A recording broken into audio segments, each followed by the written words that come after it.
Okay, here it is, day 3, and I only said a blurb, even though I titled yesterday's video as minimum wage, and I only said a blurb about minimum wage, like my last sentence. So I'm going to go into it a little bit more here. We'll try to handle these pretty quickly. Now, it is with so many good intentions that people vote for things like a raise in the minimum wage. And in Washington, we're supposed to get up to like $14, $15 by 2020 for the minimum wage. And people all across the country, because their minimum wages are different. I mean, Wyoming, I still don't think they make $6 an hour yet in minimum wage. So they go, how can you pay McDonald's people $15 an hour or whatever? Well, it's just that Washington, the cost of living here, is pretty high, to be honest. Rentals end up being, like $800, $900 for a studio. And so, I'm not even going to go into that. What I'm going to go into today concerning minimum wage is that employers do not want to pay their employees more money. Okay? So this is what, a lot of people say, it's going to cause, this minimum wage increase, it's going to even up the, cost of living and everything, and it probably will. But the key of it is this, is that, okay, so it ups the cost of living, right? And then employers don't want to pay their employees any more money. This is where I'm standing with this. Last year in Washington, the minimum wage was $9.47 an hour, right? And the job that I'm currently at, it doesn't like paying for overtime, so it keeps its employees, between 32, 36 hours a week. Most of the employees are part-time. We're hired at part-time, and because it's part-time, the job is also not required to provide any means of health insurance. So just keep that in mind. Okay, but that has nothing to do with today's video. That's a subject for another video, I guess. But we're just going to talk about the wages itself. Okay, so say 36 hours, right? And so $9.47 an hour gives you $340 a week for a 36-hour work week. Now, the nice thing about Washington, it doesn't have state tax. We only pay federal income tax out of our paychecks. So our paychecks end up being about 85% of this amount, which, would be about $290, right? $290, okay, a week. So $290 a week makes about $1,240 every month, So, we're talking about 16 grand a year. Okay. The raise of minimum wage, $11 per hour now, right? Now, if we were able to do a 36-hour week, our weekly amount then would be at $396. And, $56 increase, right? With taxes taken out, Medicare and all that stuff, it ends up being at $335 a week. So instead of making $1,240 a month, you'd end up with $1,435 a month, which is like a $200 a month increase, right? Wow, that's nice. We get an extra $200 per month.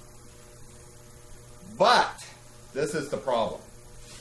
Employers do not want to pay more money for their employees, unless their employees are really good. So, then they can, bring them in as team leads. That is another topic. I'm not even going to go into that right now.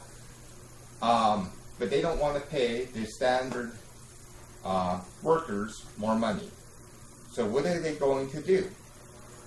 Basically, what happens is they want to pay this same amount at the $9.47 an hour, but with the $11 an hour. So instead of a 36-hour work week, it's going to go down to 31 hours. We're going to lose 5 hours per week, say that's about an extra hour per day. So each employee works an hour less per day, which means that the employees that you have on hand, it's going to be short at certain times. It's going to put a heavier workload on the employees, and it's actually going to slow down business in that regard. So 31 hours you brought down to. Now, so, a person's brought down to 31 hours, they get back down to $290, $1,240 per month. This is the situation with the minimum wage increase. It's not, we're going to make a couple $100 more each month. It's, we're going to have less hours each month. But we're going to get paid about the same amount for it. So, I'm kind of a naturally lazy person, so, hey, I can use that extra five hours per week, right? That extra 20 hours per month to do something at home, that works for me in that regard. But it's like, they're saying, in the general scope of things, is that when you get right down to it, okay, people make the same amount of money, but the cost of living goes up. And suddenly, once again, people can't afford the cost of living. My beef has always been like with housing. Why? I wish that, I could be a billionaire.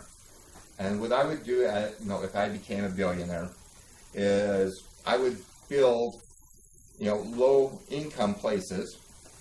Background checks always a necessity. We don't want any drugs there. And I'd build these low-income places, and it'd be kind of like those motels that convert to apartments, There'd be a low deposit, and because there's a low deposit, I would probably request my residents to inspect places regularly, always when they're there, I don't want to breach, privacy here. It's just a matter of getting straight, things that are going wrong, leaky faucets, stuff like that. And, I used to live in a place like this. It cost me $200 a month. And every time that they would come in, sometimes there was a pain when they come in once a month, but we were able to, address our concerns, this apartment's not warm enough during the wintertime, or there's a leak in the bathroom. So, these times of inspections come in, we can address our concerns about the place. They fix the place, and the place, for the most part, would, stay, pretty current, up to date, and everything like that. But it was cheap. Again, $200 per month. Utilities were cheap because it was a studio apartment and everything. And yeah, that's what I provide for people. It wouldn't be for $200 per month. Again, cost of living, utilities have gone higher since that time. And that was about 15 years ago, 20 years ago. So, it's got to pay for that stuff, but, it would be lower income than $800 per month. I'd try to bring it down under $5. And, if we get lower income like that, make sure that people are screened of drugs. And it just makes good sense. And it keeps people off of the streets, even though they are working. So, that's my video for today. I just wanted to explain about, what the intention is, with the minimum wage increase, and how people don't necessarily win the way you think that they're winning. Again, hours are cut in order to make the same wage.